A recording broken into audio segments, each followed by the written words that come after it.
Thank you. Our next item on the agenda is presentations and awards, which there is none tonight, and we'll move on to, and no personal appearances, so we'll move on to staff reports. Mr. Fearborn. Thank you, Your Honor. I'll ask Mr. Krass to make a report for Public Works.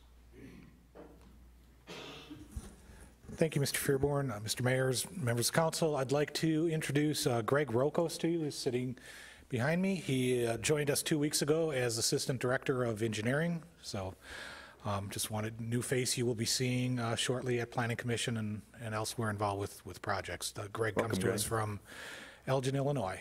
So. Elgin, Illinois, all right. Wanted to update council on the 155th Street project. That work is going to be starting this week. Right now we anticipate work starting on Wednesday, and that it will involve a road closure between Madison Street and Peterson Road. The Peterson Road intersection will be open, but we'll be doing that segment of 155th Street, replacing some under road culverts. We'll be moving our way west as we do that, kind of in sections. There's a number of under road culverts that we need to be replaced. Would really like folks to refer to our website. Things, get flexible with construction, and we'll be updating any major changes on a daily basis. So it is on the front of the website, access to the news and updates. So if everything goes well and the weather continues to cooperate, we should be done mid to late November with the entire project. So With phase one. As we can refer to as phase one. Sure. Thank you, Mayor. That which is the work between Kentucky and Madison Street. Thank you. The bridge is under design. We met with our consultant last week, and looks like we've found a way to reduce some costs and speed the project up, and they are proceeding with the design on that, so we can get that out to a bid as soon as we can. Anticipate doing the work over the winter when the stream is dry and we have a little less water flow and other things to deal with. The last thing I'd like to show you is something that's come out of our sign shop. Our guys kind of get bored from time to time just doing stop signs and speed limit signs and those type of things.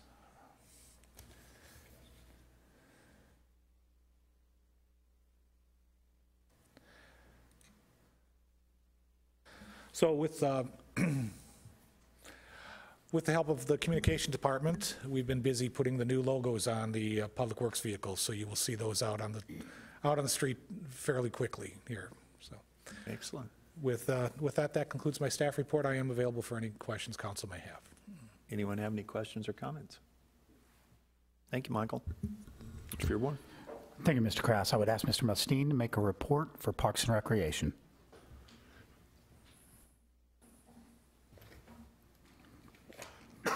Thank you, sir. Mayor, members of council. I've submitted a written report. Just want to highlight a couple things.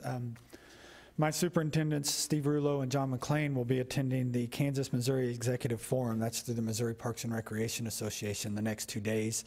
That will be in Blue Springs. It's basically a 2-day conference for upper management in Parks and Rec departments in the metro area. The topic is confidence and competitive advantage when you're dealing with the public or negotiating contracts and things like that. So we bring in guest speakers, and it's a good opportunity and something that began about 5 or 6 years ago, and every year they alternate states, and this is on the Missouri side. So pleased that they have a chance to attend that.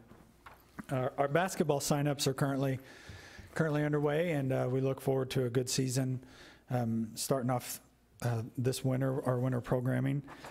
On November 3rd, I'm involved in a group called the Kansas City Metro Area Parks and Recreation Directors, and it's just a group of the directors in the KC Metro area, and we rotate every other month in each side of the state, so we rotate back and forth. So on November 3rd, this will be the first time that Raymore has hosted this, and we will have this at Centerview. So directors all over the metro area, we usually average about 25, 30 directors. We bring them in, excuse me, and kind of highlight what we're doing in our respective cities and kind of show off new facilities and things. So this is a great time for us to showcase what we've been doing in our city with other departments. So we're pretty excited about that. And this will be the last time I'm before you in this format before the Veterans Day ceremony, which will be on November 9th at TB Hanna Station.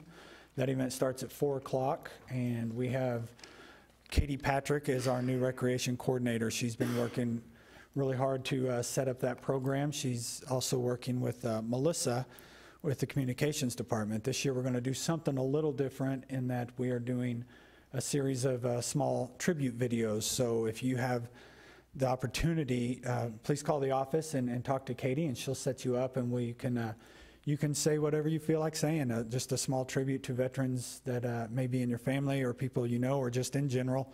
But we would really like this to be a special small video that we play at the ceremony, and the more we have, the better it will be. So we encourage you to contact our office, and we'll get you set up for that if you feel the need to. And with that, I'd be happy to answer any questions. Mr. Ullman. Thank you, sir.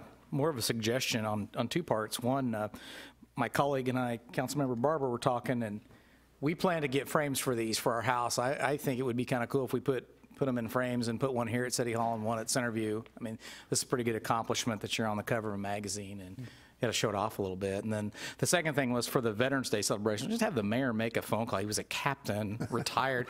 Let's have a flyover for some B-2s, or, you know, call in, I don't know, an aircraft carrier to the Gulf, and let's get some aircraft up here during this deal. I'll have my people contact his. Thank you, sir. Excellent report. Thank you. Anyone else? Thank you, sir. Mr. Fearborn? Thank you, Mr. Mustine. I would ask Mr. Eakey to make a report for the Communications Department. Thank you, sir. Just wanted to take a quick moment to update the council on the upcoming charter update election. The Communications Department has been working for the past month to ensure that our residents not only know that we have an election on November 7th, but also that they know that there are 16 questions that will be individually voted on by our residents on that ballot. As part of our information campaign, we're going to be doing a couple of things, modeling it off of the kind of the out-of-state motor vehicle sales tax campaign we did last year. We've included weekly Facebook updates, a section on our website, raymore.com/charter, and this week every home will be receiving a mailer that has the entire ballot language, links to the website, more information about kind of what the charter is and why it is important to our city. And also, there's going to be a section on that mailer that's going to also highlight how each individual question needs to be voted on either yes, excuse me, yes or no.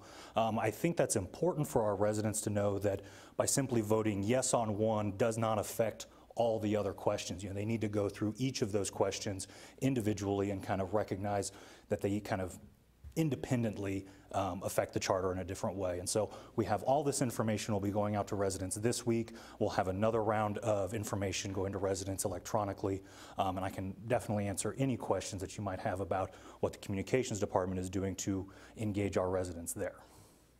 Anyone have any questions? Ms. Burke? Thank you, Mr. Mayor. I just wanted to thank you for doing this. I just had an email exchange with Catherine Watkins, and she was asking whether we were going to have some kind of a campaign to make it more understandable, and I explained that we definitely want to educate the voters as much as we can about the issue and make it as easy to understand as we can. Thank you. Mr. Barber? Thank you, Mr. Mayor. I got a comment and a question.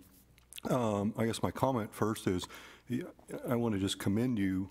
You've been doing a great job on social media. You kind of nip things right in the bud before they seem to false information get spread. And then I guess my question is, are you okay with keeping up with all these phone calls? Because I notice you go personally contact me. Is that something that you've been able to manage? And I know you've got another person in your department now, but just want to make sure that's manageable for you. No, absolutely, yes. I personally believe it is important when we are putting out communications pieces that we ensure that our residents have an individual to call or someone to specifically call if they have questions. I mean, whole range of questions from just general knowledge things to the specific, you know, with the charter election coming up. I believe it's important to do that. Yeah, thank you, Michael. I know that's an important ballot issue, group of issues that are going to be on the ballot this November November the 7th, and it's coming right up. In fact, we won't even have a regular meeting of this board until after the next election. So that was going to be one of my report items tonight that I can forego now at the end of the meeting, but to try to coax people up to the polls on November the 7th. And hopefully they can pay attention to our website and to the communication division's information about those charter amendments that they'll be able to learn much, much more about. Absolutely. All right, thank you, sir. Thank you. Mr. Fieldborn. Thank you, Mr. Hickey.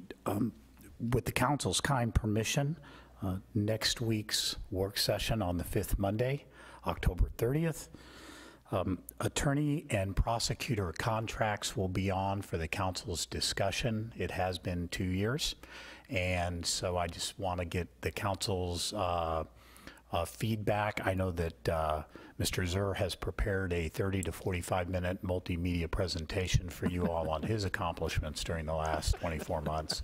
So we'll be moving forward with that. But we really do want to just kind of have the opportunity to touch base with the council and find out how you feel those are going. See if you want to put out an RFQ after only 2 years on these particular items, or if you just want to proceed with contract negotiations as per what we currently have in place. Second item on the agenda will be to revisit, the council may remember at the last regular meeting of the council there was some questioning relative to council absences and how to be more detailed on that particular item. We'll be bringing some suggestions back to you all on that particular item. And the last item will be to report back out to you all with the questions that you had relative to both raising and lowering the speed limit on 58 Highway to 40 miles per hour throughout, as well as bringing forward a proposal for 40 miles per hour on Kurzweil. That concludes staff reports for this evening, sir. Okay, thank you. Any questions, Mr. Fierborn? Thank you, sir. We'll move on to committee reports, of which there are none, and then we'll move on to the consent agenda. Is there a motion to dispose of the consent agenda? Mr. Mayor, I move that we approve the consent agenda to include item A, City Council minutes for October 9, 2017. I'll second the motion. Motion been made and seconded to approve the consent agenda. Any further discussion? Hearing none. All those in favor of the motion? Any opposed? 7 ayes, 1 absent. Motion passes.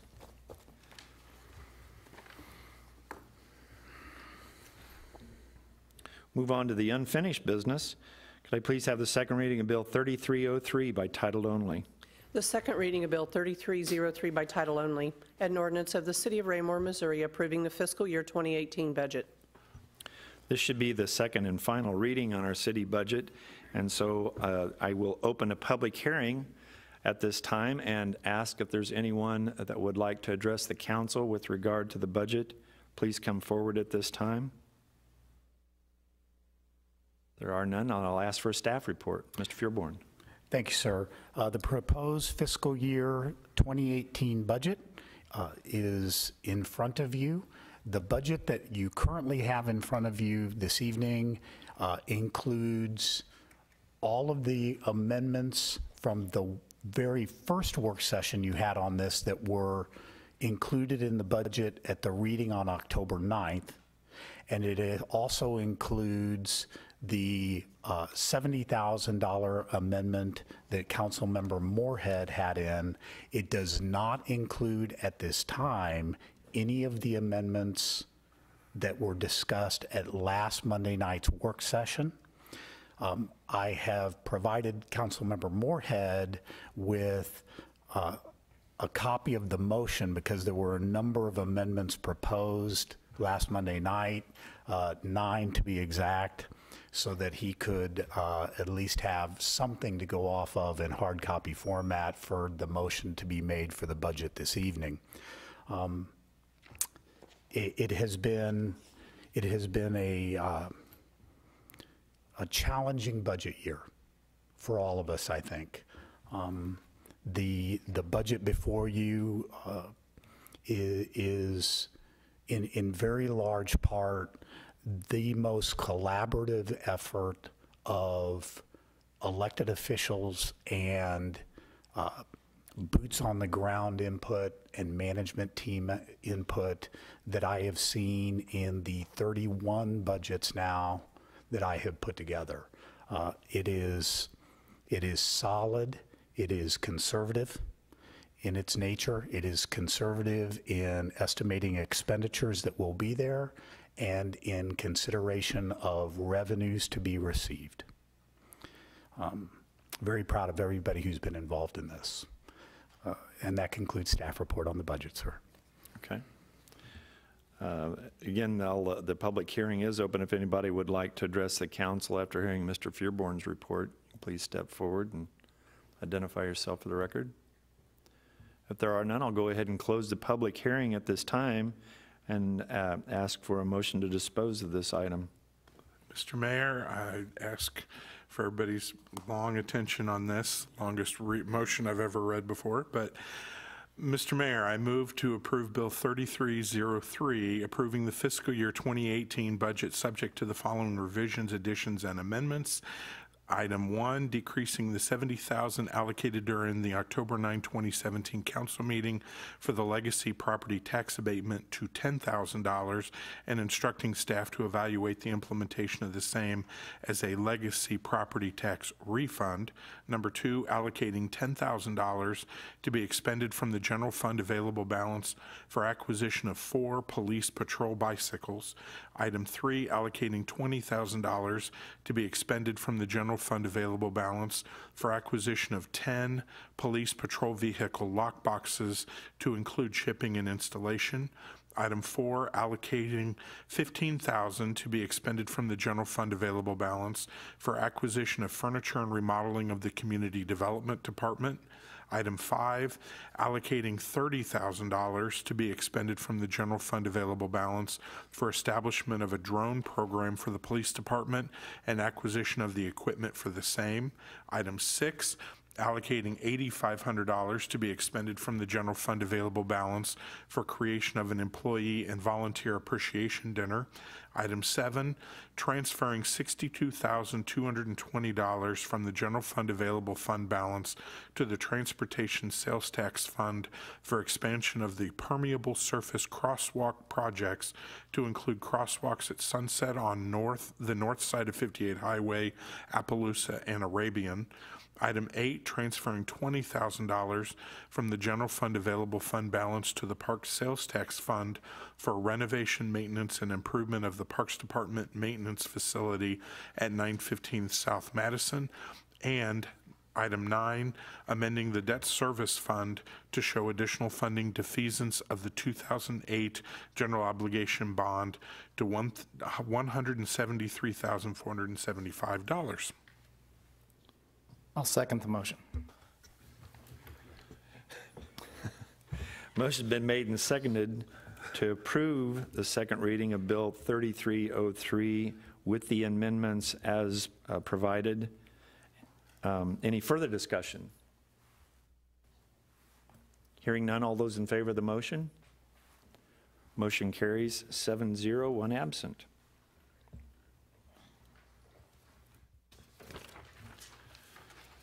Okay, please have the second reading of Bill 3304 by title only. The second reading of Bill 3304 by title only, an ordinance authorizing the escrow of funds sufficient to pay all outstanding general obligation refunding bonds, Series 2008 of the City of Raymore, Missouri, and authorizing certain documents and action in connection therewith.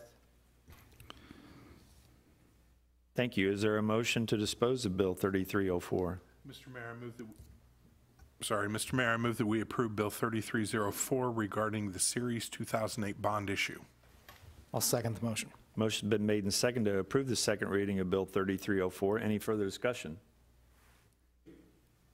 Hearing none, all those in favor of the motion? Motion carries 7-0, 1 absent. Now move on to new business. Could I please have the first reading of Bill 3305 by title only? The first reading of Bill 3305 by title only, an ordinance of the City of Raymore, Missouri, amending Section 705.040 water meters, Section 705.100 water rates, Section 705.110 monthly billings to be sent, Section 705.120, 10% penalty, Section 705.130, disconnect water, and Section 705.150, water service departments of the Raymore City Code. Thank you. Is there a staff report? Thank you, sir. I would ask Ms. Watson to make a staff report on this item. Thank you, sir. This bill addresses the language for various fees, procedures, and deposits to better reflect the approved changes in the schedule of fees and the billing process for water services. Section 705.040, water meters. The original language addresses larger meters installed by the owner that become the property of the city. The recent change in the schedule of fees provides that all charges reflect meter installation by the city of Raymore, no matter the size. This allows for better control from the city for the type and size of meter that's installed on the premises. Section D2 of the water meter setup fees addresses the 1-inch and smaller taps on the meters, while Section D3 addresses the larger meters. Staff recommends changing the language for Section D2 to address all tap sizes and eliminate Section D3, and then that also would require renumbering the remaining sections in Section D. Thank you. Any questions of staff? Thank you, Cindy. Oh, Mr. Fearborn, do you have something? I'm sorry, sir. She's got a little bit more. Oh, okay. This will be Ms. Watson's longest report. She was just taking a breath. I'm sorry, Cindy. Go ahead. Yes. Section 705.100 for water rates. Staff recommends 2 minor changes to Section 705. Section A replaces the city clerk's office with the finance office, as we actually are the ones that keep the schedule of fees. Section B addresses the language to add each meter charged on the account per month per billing cycle. There are quite a few of our accounts throughout the city that have multiple meters on their accounts. Many have irrigation meters that are separate from their actual premises meters. So by addressing this language change, it allows us to rightfully bill each meter per the minimum charge, not just the account as it's worded there. I think the intent at the original language creation was that there was only 1 meter per account. So that addresses that issue. Section 705.110, billings, monthly billings to be sent. The original language has bills are due and payable from and after the billing date appearing on the bills, and considered past due 20 days after the billing. Staff recommends deleting that language and adding all bills shall have a due date listed and remain the same day of the month, depending on the zone billed. All bills shall be considered past due 1 day after such due date. Section 705.120, 10% penalty. Staff recommends changing that language from the 20 days to 1 day to better reflect the language for Section 705.110, which is the billing sent per month. And then Section 705.130, disconnection of water. Staff recommends changes to this section to clean up and better reflect the current practices. Section A, we're recommending changes from the city clerk's office to be replaced with the finance office. Change the language to indicate that the shut-off day will be the first non-holiday Wednesday following the 10-day period. Change the customer contact on the shut-off day with the finance department to 7 p.m. from the original 5 p.m. better explain the hours of contact through the non-emergency police department for the after hours. Add language that require after-hours payment process for either online, over the phone, or in person with the billing office prior to 10 a.m. the following day. And then Section B, customers with city water that have been shut off will also be subject to a water and sewer deposit as they pertain to disconnection for non-payment. Cleaning up Section 705.110 through 705.130 would allow approximately 60 to 70 days from the original read date of the meter to the actual disconnect date of the service. Just looking back at the original paperwork that I provided you in September discussing the schedule of fees, using the example of the read date for July 13th, the bill date would be August 8th, due date September 7th, penalty date would be September 8th, and then the shut-off date would be September 20th, which is 69 days after the actual read date of that service. And then the last change for Section 705 is 705.150, the water service deposits. Staff recommends 2 changes to this section. Again, replace the city clerk's office with the finance office. And then in Section A, replace the city clerk's or his or her designated representative with the utility billing office. Replace Section B, 60 months for 24 months. That is addressing the return of the deposit.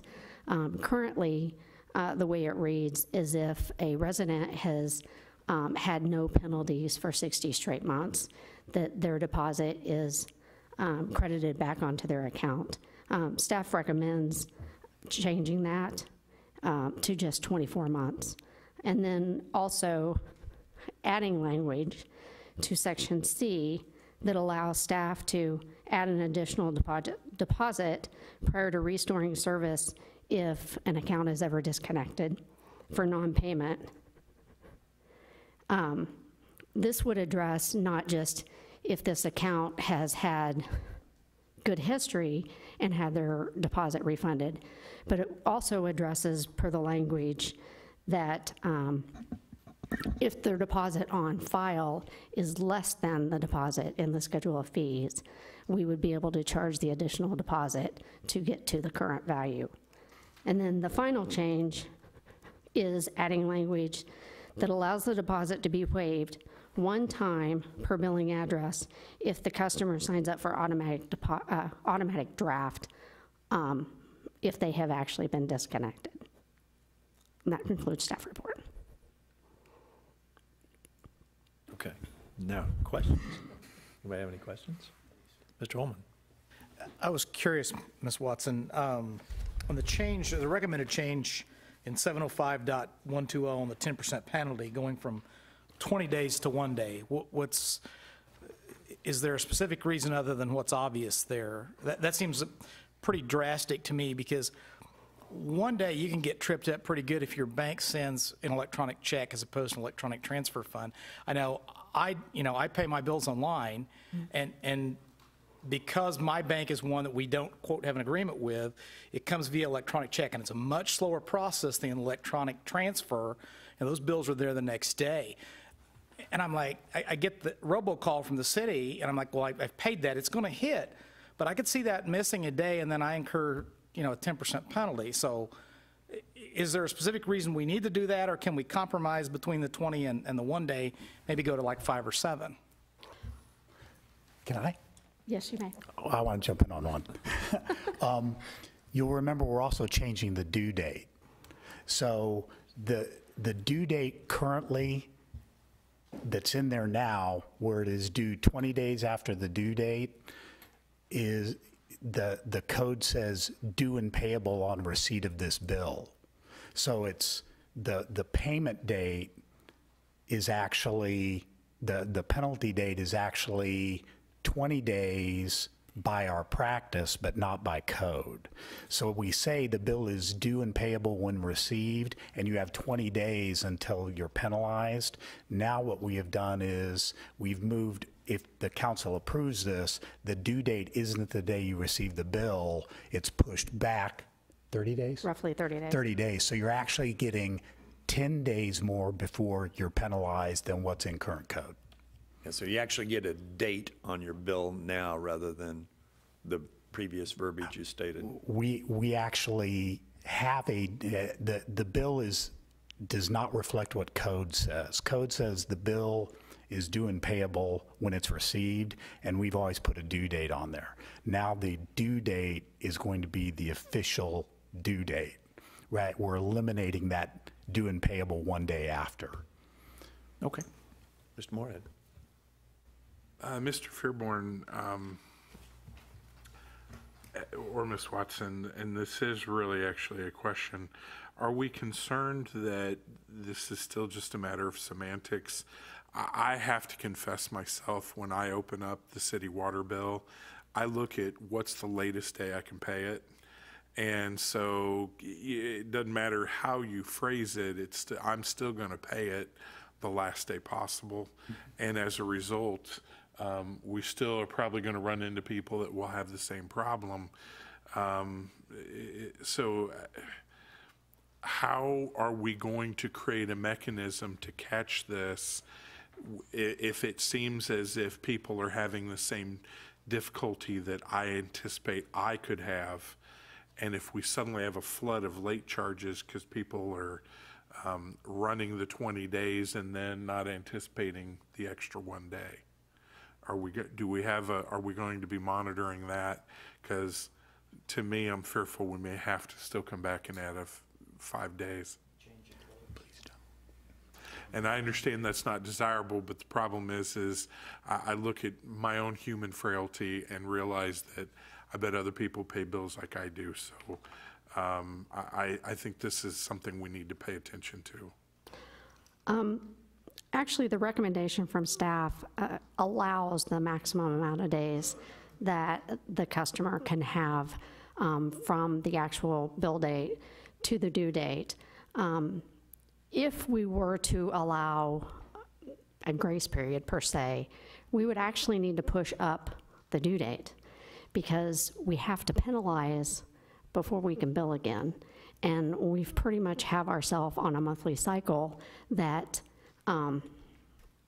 we bill, it's due, the next day we penalize, and we bill again. We literally are posting as many payments as come in through the mail, drop slots, et cetera, post penalties, and then at the end of the day, we're posting that next bill. So we couldn't delay unless we changed the due date to a sooner time. Mr. Kellogg. Thank you, Mr. Mayor. And this is probably pulling those ear hairs also. In section 5, 705.130, it speaks of times. The times delinquent bill or making a payment prior to was 5 o'clock p.m. Now it's 7 o'clock p.m. And throughout that whole section is p.m. My question is how many problems do we have, or should we be worrying about, Central Standard Time in there? Maybe I'm overly sensitive to that, but that comes from my culture where I'm at my work. Because if somebody's on vacation in Florida, 7 o'clock in Florida is different than it is here. So I'm kind of wondering if we should, what staff's input? Well, just to the generalized questions, what I can say to council is, and I did summarize all this when we were in the work session, every single one of these changes, every one of them, with the exception of being able to charge the late penalty, is actually in response to customer concerns that were brought to us, and every single one of these is customer friendly. Relative to the due date, we're actually giving them 10 more days before we assign a penalty. Relative to this one, it's actually a response to customers saying, we can't get there by 5, so the window is actually open until 7 o'clock, so that due date where they can actually approach us, they can still call the non-emergency number and ask to have their water turned on or make a payment online at any point in time until the next day when the water is shut off. If they're in Florida and they want to make a payment online to get that in, they can do it any time before the next morning when we actually come in and take a look at what the shut-off list needs to be. The 7 o'clock was actually to address folks who want to come in here and we're saying we can't get in there before when we get off work at 5, could you stay open late for us? So we keep the window open until 7 o'clock now on the shut-off days or on the day before shut-off day so they can get in here and make their payment and make sure they either their water doesn't get turned off or that we get them turned back on as quickly as possible with that. If you were going to put a time in there, I would not recommend that you do standard time or central time. I think you had said standard time because that doesn't cover us during daylight savings time. Mr. Ullman, did you have a comment? Yeah, now that it's been explained, and you know, again, I want our processes to be consistent with code, and that's certainly what we're doing here. You've stated that they're all customer friendly. I think that's certainly hard for people to see as we go through it, as this process is read. It sounds like, oh, gee, they're going to, you know, shorten the cutoff date so that they can charge more money, but that's not the case. The only thing that I would ask, assuming this passes, is that we just keep staff to keep a close eye on this as to the operational effect of our citizens and see how if there are negative changes that we need to address. It seems like there will not be based on what you've told us, and I certainly trust you, so I'm good with it. It's new, and so I just want to make sure that we explained it to everybody, and going forward, we just kind of keep an eye on operational change. I mean, you certainly see patterns with the billing. You're going to get most of your payments, as Councilmember Moorhead stated, that very last day. And we don't want to, you know, we're not in the business of trying to trip people up, but you got to have your money in at a certain time, and there are some costs with recovering that. So I'm good with it. Mr. Barber? Thank you, Mr. Mayor. And Ms. Watson, you know, you've changed a lot of things. I mean, implementing the longer hours. I guess more banks are coming online, so ACH can be quicker. So I mean, that kind of stuff is already in place. So I think this is just something that we obviously for code we need to do it, but you know, we were collecting our water bills and implementing things. And another thing, we're not charging for paying online now, are we? Or is there a charge for that? There is one small charge that we couldn't get past when we first went to online. The third-party website that hosts that online payment charges a 75-cent okay. So per it's transaction. almost as much as a stamp, putting it in the mail and mailing it. Okay, all right. And then we continue to try to remind people of the reminders we have out there, the phone calls, the text messages, and you know, we really encourage people to give us their updated information and utilize that. All right, thank you. Anyone else? Okay, thank you, Cindy. So with that, is there a motion to dispose of the first reading of Bill 3305? Mr. Mayor, I move that we approve Bill 3305, amending City Code Section 705 regarding water. I'll second the motion. Motion's been made and seconded to approve the first reading of Bill 3305. Any further discussion? Mr. Moorhead.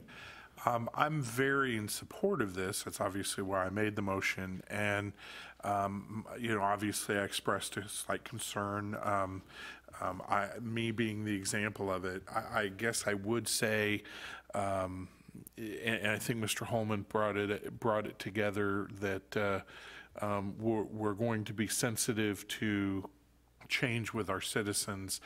I would float to members of the council and staff that if it does seem like there's a disproportionate number of people failing to adapt or to adjust, that we may look at a forgiveness of that first month if if it does seem grossly disproportionate.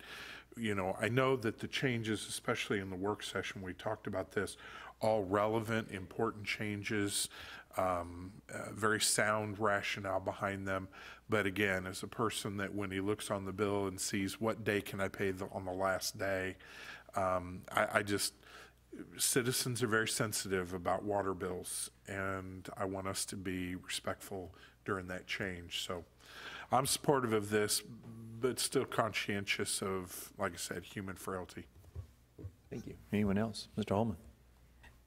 I would concur with Councilmember Moorhead's comments. To me, this is probably one of the most specific examples that we have of, we have a staff of very professional and very highly trained people that spend 8 hours a day or more looking at this and the best way to do it. And then they bring it to novices like us, who are the 9 elected representatives of 20,000 people who don't understand it very well either. So it is prudent upon us certainly to take a closer look at this and ask these questions on behalf of those 20,000 people to make sure that they understand. We're not trying to put one over on you. We're not trying to collect extra late fees. It simply complies with code, and as Mr. Fearborn has explained, it's actually customer friendly. It benefits them in the long run, and I think we do our due diligence by asking staff to just keep an eye on that and look and see if we have some negative changes. So I am in support of it as well. Thank you. Anyone else? There's no further discussion. All those in favor of the motion? Motion passes 7 yes, 1 absent. Can I please have the first reading of Bill 3306 by title only?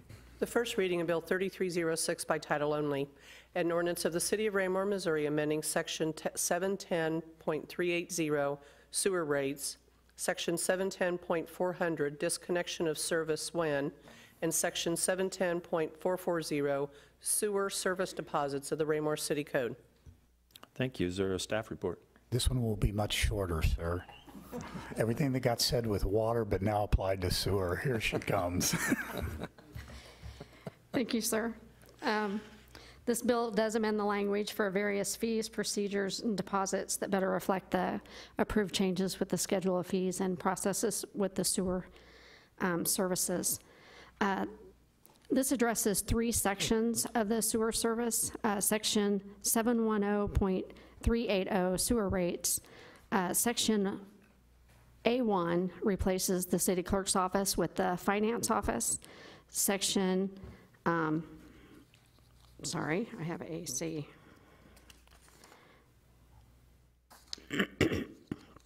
Section 2, the language adds for each meter charged on the account per month. Once again, that's addressing the multiple meters on each account to be charged the minimum bill or minimum usage.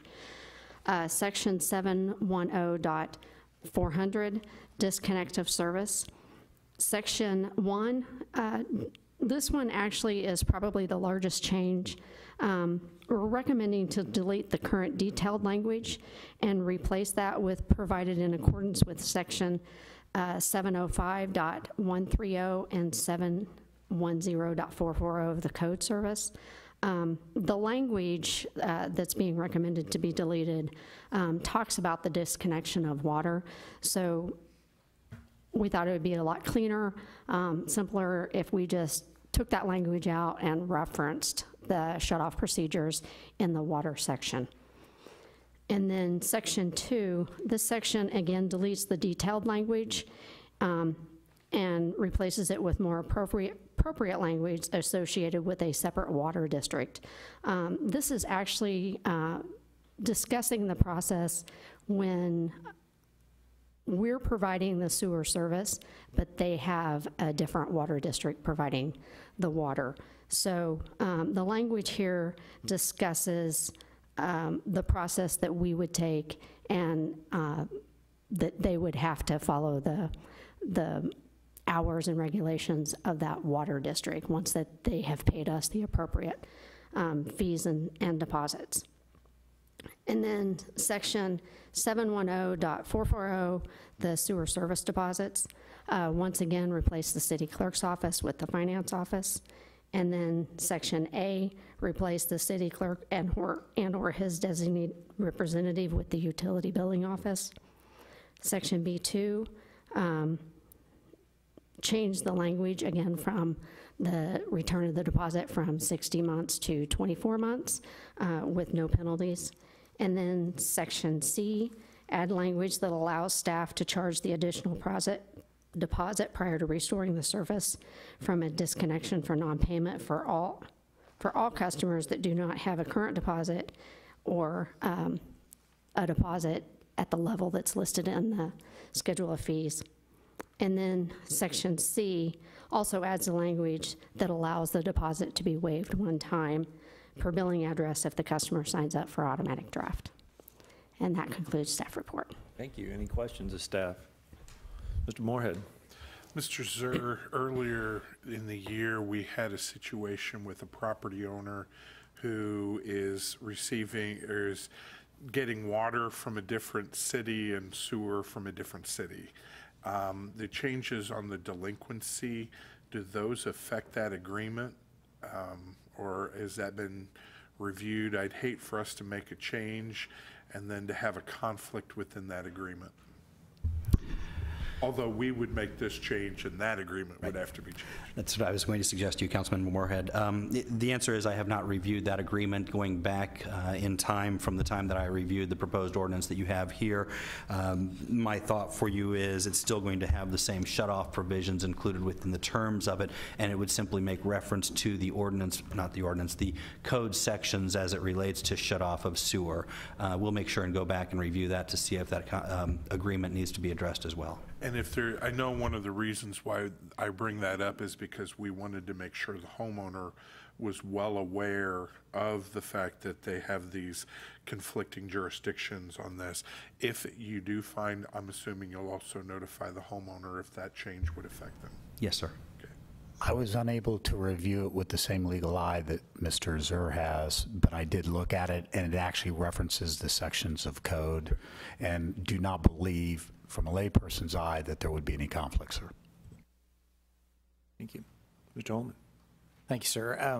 Ms. Watson, I am pretty sure I know the answer to this, but just to verify for those in the audience and all 5 or 6 watching on TV tonight, when an individual receives that document in the mail that we lovingly refer to as our water bill, it's actually a bill for 3 separate utility services provided by or through the city, one of which would be the delivery of water to your tap, and the second would be the sewers. And that's the reason we're addressing this portion, because from an accounting standpoint, at a minimum, we treat those as separate accounts, and they're managed separately as such. And the third, of course, is our trash fee, which we added in a few years ago, when we have a new contractor coming on board. But that's the reason that we're seeing, just again, for my understanding and purposes of the audience and anybody else that might review these transcripts, these are basically mirroring the changes of the last item that we just passed. Is that a fair assumption?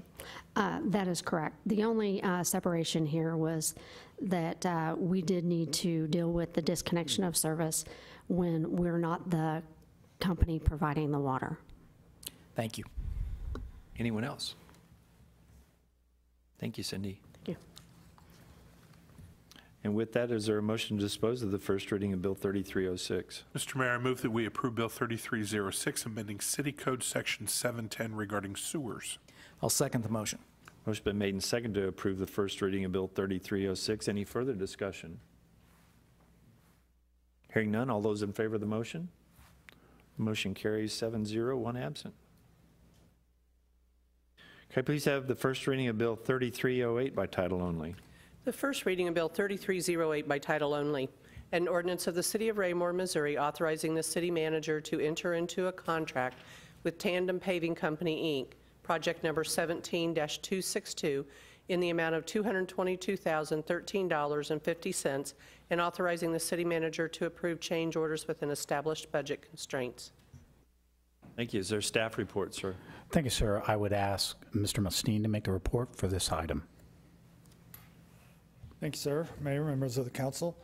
This project has been on our capital improvement plan for several years, and I'm excited to bring it to you tonight. This is a project that not only changes the way Memorial Park looks, but it has potential to change the way Memorial Park is used. Just a brief history. We bid this out earlier in the year, and we received 8 bids. And unfortunately, it did come in well over our budget. And at my request, Mr. Fearborn allowed us to reject those bids. I wanted to step back and take another look at this, how we described the scope of work, how we processed it and bid that out.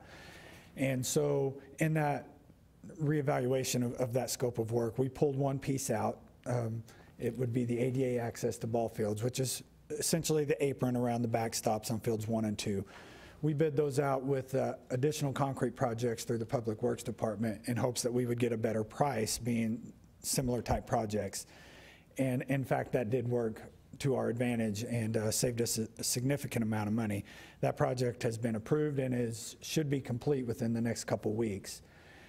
And then we took the rest of the projects, and I did 2 base bids, which is the loop trail, which ultimately, if you read the project's scope, that was the main portion of this project, is an exercise trail or a walking trail around the park. And then with the discussion and the future plans for an arboretum on the west side of the park, we added an expansion of the parking lot. We didn't feel that the parking was adequate for a new amenity like that. So those became our base bids.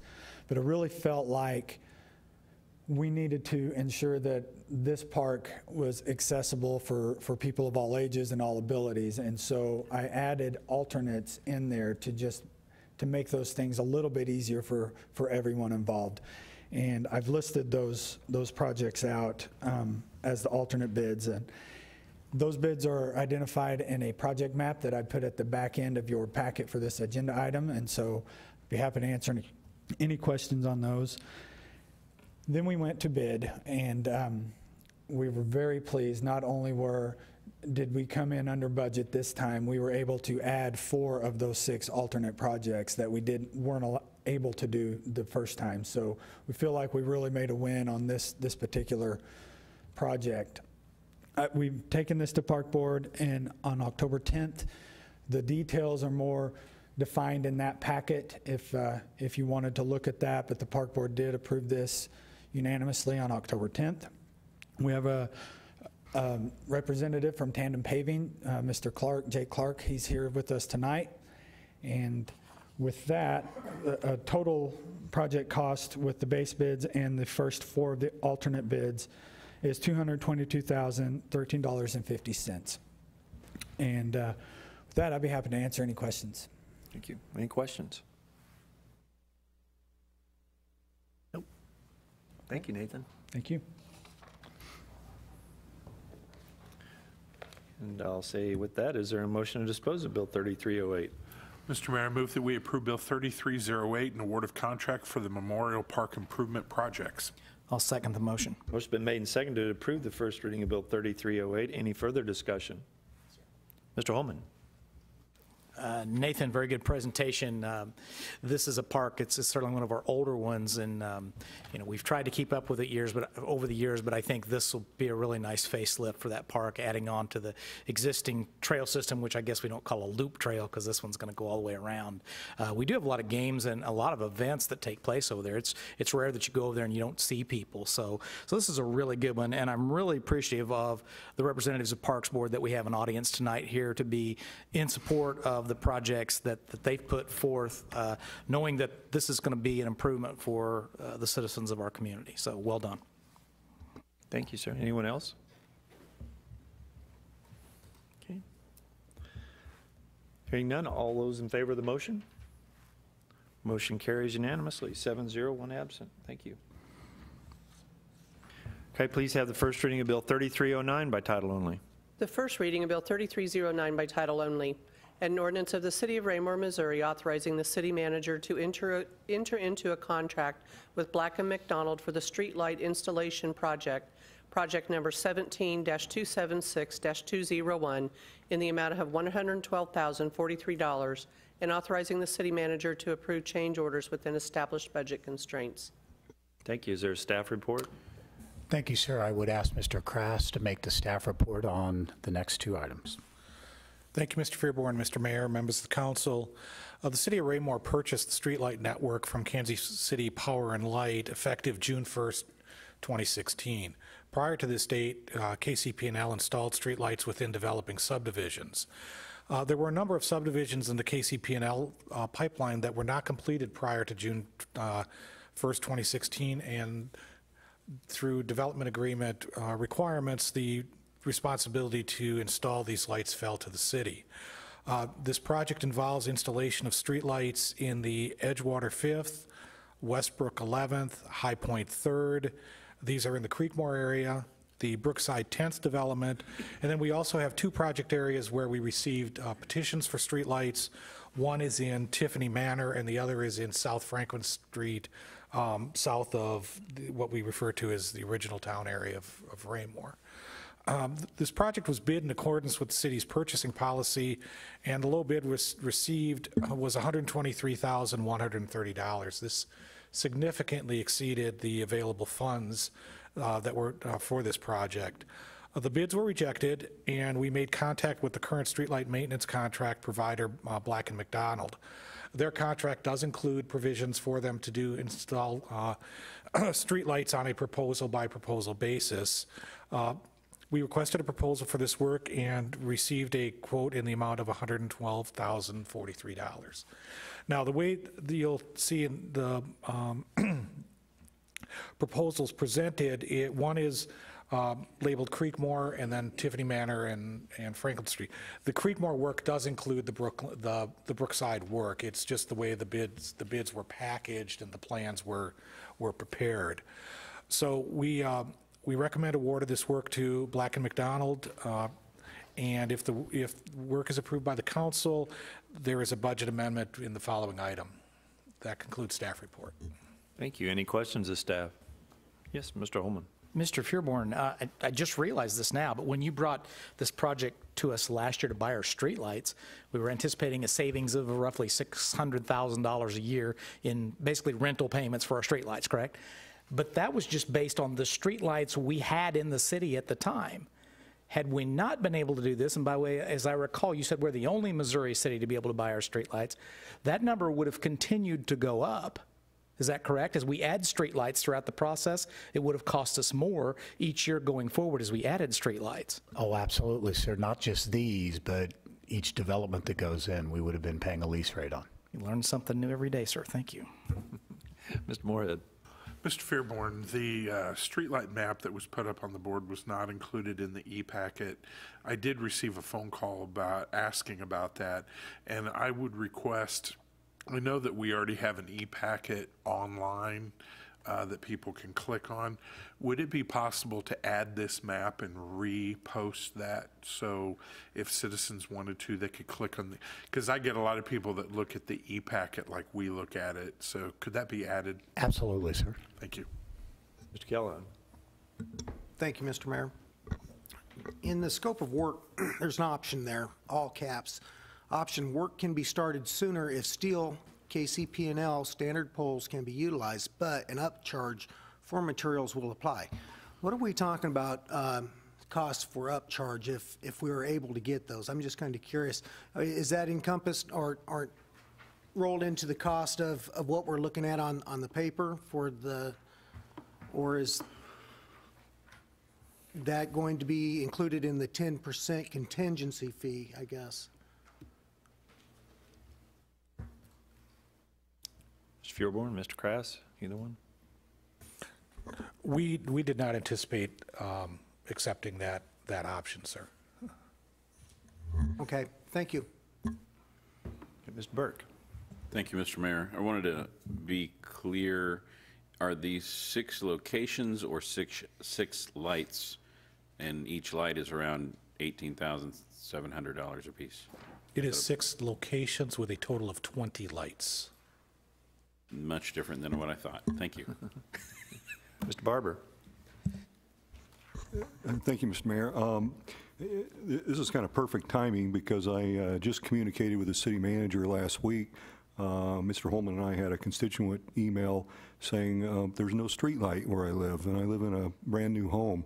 So just for the record, the reason those didn't go in is that was my understanding. We were negotiating with KCP&L, or we had just finished negotiation, so there was a kind of a gap in between. But typically, those streetlights would go in as developments go in. Am I correct in saying that? Absolutely correct, sir. Thank you. I believe I presented the areas that were programmed that weren't petitioned for to the council with the slang terminology at the beginning of the budget year, as these were the tweener lights. Okay. Anyone else? Thank you. Is there a motion to dispose of Bill 3310?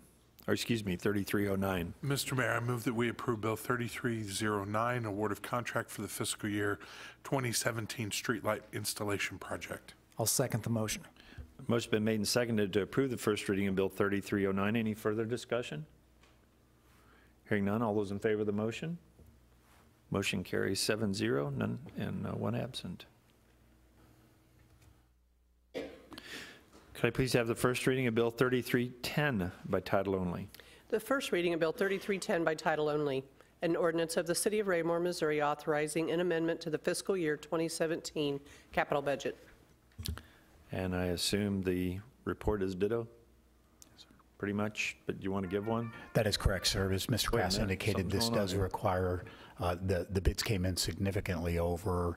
We did everything we could to drive that cost down. And the budget amendment associated with the project is before you at this time. Thank you. Any questions of staff at this time on this particular item? If not, is there a motion to dispose of the first reading of Bill 3310? Mr. Mayor, I move that we approve Bill 3310 for a budget amendment for the fiscal year 2017 streetlight installation project. I'll second the motion. Motion's been made and seconded to approve the first reading of Bill 3310. Any further discussion? Hearing none, all those in favor of the motion? Motion carries 7-0, one absent. Thank you. Could you please read Resolution 1767 by title only? The reading of Resolution 17-67 by title only, a resolution of the City of Raymore, Missouri approving the 2018 through 2022 Raymore Capital Improvements Program. Thank you, sir. Is there a staff report? Thank you, sir. I would ask Ms. Watson to make a staff report on this agenda item. Thank you. At the same time, each fiscal year, as the budget is submitted to the City Council for their approval, a 5-year CIP plan is also presented. The proposed 2018 through 22 CIP was presented to the City Council in mid-August and discussed at several work sessions. It was then reviewed and submitted subject to a public hearing to the Planning and Zoning Commission in September. And the CIP before you has been amended to include the additional project from October 9th, 2017 council meeting. And staff recommends approval of this resolution.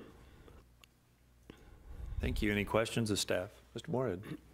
Mr. Fairborn, and I apologize for this because my understanding was that this was presented for discussion for the Planning and Zoning Commission. Normally our packet has just a notation if there was any votes. Was this just presented for discussion, or did the P&Z actually vote to approve? There's no reflection in our agenda. I believe the P&Z recommends it on to the council with a vote, but there is not a vote for approval of it. You all actually approved the CIP. They have it presented to them and then recommended on. Got it. Thank you. Anyone else? Thank you, Cindy. Is there a motion to dispose of Resolution 17-67? Mr. Mayor, I move that we adopt Resolution 17-67 for approval of the 2018 through 2022 Capital Improvement Program. I'll second the motion. Motion been made and seconded to approve the Resolution 17-67. Any further discussion? Hearing none, all those in favor of the motion? Motion carries 7-0, one absent. Thank you. That concludes our agenda for this evening, other than for public comments at this time. If anyone would like to address the council at this time, please step forward, identify yourself for the record, and keep your comments to a maximum of 5 minutes. If there are none, we'll move on to the mayor and council communication, and I'm going to mix it up tonight. Mr. Barber, why don't you go first for us tonight? Oh, okay. I didn't have my thoughts together quite, but here they go. I wanted to commend the city manager and staff on another budget. I know Mr. Fearborn can sort of relax now. It's approved, and now we can start living by it. But good job. It's well put together. I'm impressed every time I see it, and how comprehensive it is and how much thought goes into it. Great job. It was great to hear the 155th Street is moving ahead, and actually, Mr. Crass, when you said mid-November, late November, whatever that first phase finished, that's exactly what you said when this started. So I'm very impressed with that. Let's just pray for good weather and everything else that it takes to make that happen. But it's exciting to get that started, and look forward to that. And I think that's all I got. Thank you. Okay, thank you, sir. Mr. Burke. I have nothing tonight. Thank you. Mr. Townsend? Thank you, Mr. Mayor. I also echo Mr. Barber's comments as well with respect to the budget. Being this my first time participating in something of this magnitude, you made it, I don't know if I should take it this way every time, but it was very informative for me and educational, and I appreciate the staff's effort and your efforts as well leading this charge. It was very well put together and well received by me as far as participating in this. Also, I would like to remind the citizens and those who are listening in, the 5, and they can get the word out as well to the rest of the citizens. I had the opportunity to participate in or still participating in the RAPEC School Board's Strategic Planning Committee, and they will be hosting on October the 26th at the high school at 6:30 a community conversation for those who are interested and willing to come out and participate with their focus groups and putting together their strategic plan for the next 5 years. So those who are able and willing, I would encourage you to come out and participate in that and let your voice be heard for this outstanding school district that we have here in our area. Thank you, Mr. Mayor. Sure. Mr. Berenson. Thank you, Mr. Mayor. I'd also like to thank the city staff, Mr. Fearborn, and everybody in the city for all the work they did on the budget. Again, as a first-term councilman, it was easier to follow along with than I thought it would be. So I was a little apprehensive, but it wasn't that bad. Also want to thank Cindy for all the work you did on the water billing and the changes for the deposits. Looking forward to see how that works out. Hopefully that'll be much improved over what it was before, so thank you. Also want to mention we had our Ward 4 town hall meeting last week on Wednesday. And Mr. Icky did a great job of putting that together, and we actually used him quite a bit. There were a lot of questions that I did not know the answer to. So I used Mr. Icky and Mr. Fearborn, not every question, but probably 80% of them. So I appreciate you guys' help, and thank you for being there. We had a great turnout. Over 50 people. I didn't see the final roll call, but we were bringing in chairs for the other room. Great attendance. A lot of the same questions, but that's okay. And great turnout, and again, thank you guys for that, and I think that went very well. Thank you, Mr. Mayor. Thank you. Mr. Kellogg. Thank you, Mr. Mayor. Mr. Berenson just hit on it there. I believe it was Mr. Berenson. It might have been Mr. Barber. I'm getting things sorted through my, no. This might come together here eventually. I'm collecting my thoughts and getting them organized here as I'm writing. So I was listening to both of you as I was writing. The water deposits, I'm very happy to see us do that tonight. And staff, thank you for all your work on that. It's long overdue. That's something that's been needing to be done for a long time, and thank you for taking it up and doing something that bold for the citizens. You heard me say before, that's the one biggest complaints that I've gotten from people that have come to me and says, Kevin, I come to Raymore and now you charge me this much and I don't get it back for 5 years. quite frankly, I didn't realize that. I'm the type that somebody tells me to pay, I pay, and I just shut up and I go on. But, and I have water. But anyway, thank you for that. That is a huge help for the citizens. I will chime in also on the street lights, and I didn't want to muddy up the subject tonight when we were talking about street lights, but Mr. Holman did hit on something there, that the point that we bought our street lights, it's very well known that we did, and we're very proud of the fact that we were able to do that, and we did do that.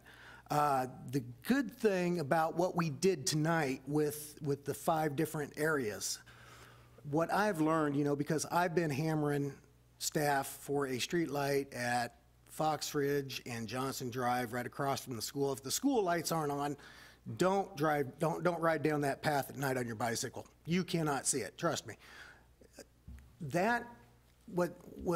When I'd hammered staff about that at least 3 different times, the answer was that we would love to do that. This is before we owned our lights. But KCP&L does their things, and they didn't deem it necessary or that it was needing the extra light there. So that control, we now have control of that, and that's just huge to us, especially in those little tweener areas that the staff is talking about. I suspect many of those areas kind of fell into that kind of thing, that we needed it, but the utility didn't see the need like we did. So great things there. Then I also noticed the other sign on the Public Works truck, and it's hard to see on the pictures that you showed, Mike, but I believe that was a sign of the accreditation that staff has been awarded. Am I correct? Congratulations, and I thank you for putting that on there. I've said many times, ring your bell, and that does right there. So thank you for putting that on there and being proud of that. That's super. And super of the staff to do what they did. It looks fantastic. So pass along my thanks to them. I'd like to thank, we have one student here tonight. Thank you for coming. I'm glad to see you doing your homework. So, and I'm so. Mr. Holman, have you said anything yet? No, I'm saving him. I'll leave it alone. I'll leave it alone. You may have been warned already. But thank you for being here. And our Parks Board members, thank you for being here in support of everything you've done tonight and everything you always do. So thanks again. Mr. Mayor, that's all I got, and thank you for the time. Thank you, sir. Mr. Moorhead? I'll first start off by saying I have always an appreciation for Ms. Warner. Having that long motion to read, I always remember never to ask her to read a bill in its entirety. That or she'll pay me back later. Ms. Fearborn and Ms. Watson and really all the staff, again, we're going to commend you guys regarding the budget. We know that you guys care deeply about that, and I've commented before that, really, if you read the budget, and it is actually pretty readable, it really does give us a wonderful roadmap for how the city's going to go for a year. And if you look at last year's, you'll really go back and see everything we do meeting to meeting, it really kind of locks into place with this. So that budget really is, along with our strategic plan and other things, it really is a vehicle for everybody to understand how this whole city operates. And again, wonderful job, and I know that you're probably thrilled that this second read is over. Thank you for the Parks Department for a couple of things. First of all, my father was a city councilman back in the early 80s and was responsible for putting in the first walk trail here in Raymore in Memorial Park. And we've been, you guys have done so much at Rec Park and Hawk Ridge. Really, Memorial Park was our park for forever. I mean, at least when I was a kid. And it's wonderful to see all the things that the Parks Department still does there to bring people into that area. It's a beautiful park, used for a lot of different purposes. It's regularly used. It's great that we're still utilizing that, and I really love the features and the improvements. So I think you guys are doing a great job with that. I also have to personally commend you guys on our Veterans Celebration here on the 9th. My father was a decorated fighter pilot in Vietnam. My brother passed away while in the Army in the early 80s. And I attend, while not being a veteran myself, I attend on behalf of my family. And every year it's very touching. The idea of having this video response, I know, is very personal. My father goes to the schools every year and talks to kids, and he loves the feedback. And so I'm going to make sure to bring him out so he can see that again. And that's just such a neat nuance to this presentation this year, and I'm just really happy that you guys are doing that. So just commendations all around. Good meeting. Thank you. Mr. Holman. Thank you, sir. Thanks again to the members of the Park Board that are here tonight, Chairman Manson and Mr. Troutman. Fine gentlemen. I've known both of them for a long time. It speaks greatly to their character that they gave up their free time here tonight to see the Parks Department, Parks Board projects go through. And so your commitment to our city is generally reflected by your appearance here tonight, your willingness to serve on Parks Board, and I thank you for being here. We have, I believe, one American government student in the audience tonight, as Councilmember Kellogg noted. And so I try and do a quick Cliff Notes version if you slept through the last hour and 15 minutes, so you don't go away empty-handed. So the first thing that we did, you've heard a lot of people talk about, we adopted our budget for our year, if you will. You think of a year in a calendar year, our year, fiscal year, starts November 1st. So everything that was old is basically gone, although there's a few monies left over for projects that have to be allocated later. But everything for the next year starts November 1st with us. And Mr. Feuerborn almost goes into a Zen-like process to prepare for this. So as Councilmember Barber has said, he can somewhat relax now that we have had finality on this. But imagine, if you will, your own budget. If you may have to allot so much money for food and so much money for your car payment and your light bill. And you decide, well, I've got a little extra money, I'm going to double up on the car payments, which seemed like a great idea until you had a hole in the roof and you got to pay for it. So the decisions that become incumbent upon us are, if we have extra money, where is the best place to put that money? What is our best investment? And because the city is large and growing, those decisions get more and more complex, and there are more of them each year. So that's a big project that literally, I think it starts pretty much right away for the next year within a few months, does it not, Mr. Feuerborn? We begin again in January. In January for the upcoming year. So that's a really huge project, as everyone has spoken to. We did some wordsmithing changes as far as our procedures for collecting the water bills and sewer bills. You kind of picked up on that. We're putting in some new street lights. We're paying the bills. We selected a vendor for the projects at the Parks Department over at Memorial Park. We're going to be giving it a little bit of facelift. And then our capital improvement program, I think, was the last item we approved, and that's just basically stuff beyond paying the bills. What kind of new things are we going to do? And we actually have a plan that goes out 5 years and how we're going to spend that money, and that can change as we go, but that's the process.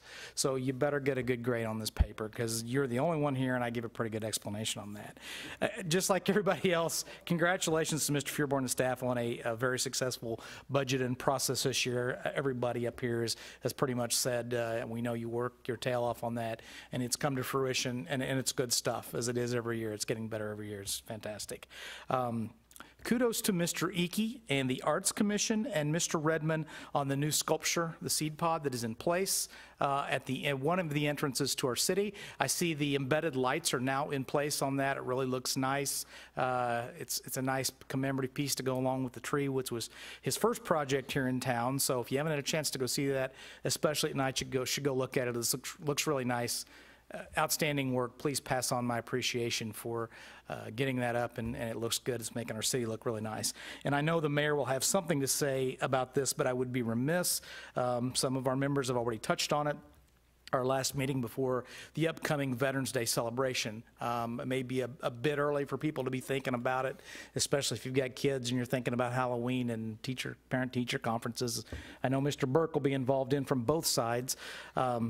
But it's important, and I think one of the big reasons that it's maybe even more important this year than in years past, maybe we're not quite as involved heavily in conflicts around the world as we have been. in years past. The mayor served in combat zones in Iraq and Afghanistan, and those are not quite as volatile as they were. But now we have things going on like politicalization of our soldiers who died in combat in Niger, and who was at fault and who should call it doesn't matter. Those men died for our freedom. And that's what's important, and that's why we have a Veterans Day, and that's why we have a Veterans Day celebration. So if you can make it to ours, please do so. We'd love to have you. If you can't, go to one, and if you can't, just say thank you to a veteran somewhere, because it does mean a lot to them. And whether they're 95 years old and served in World War II, or whether they just got out of the service 6 months ago, or even our active duty personnel, it's important, and we need to recognize those people. I'm not trying to usurp. I'm sure you'll have something to say, sir, but got to get that one out, and that's all I have. Yeah. Well, thank you, Jay. I am anxious to see how this turns out, to get to participate in the process and to see how the video tribute turns out. I'm excited about that, and bringing more attention to our veterans within our community. And that really will be a nice occasion to be part of, and so I am looking forward to that.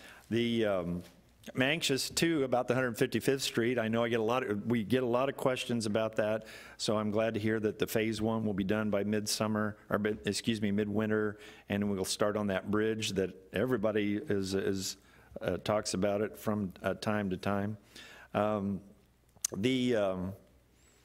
Let's see, what else did I have here? Well, I'll leave the rest of it alone, because we've got another ongoing executive session with 2 items to discuss this evening, so I would ask for a motion.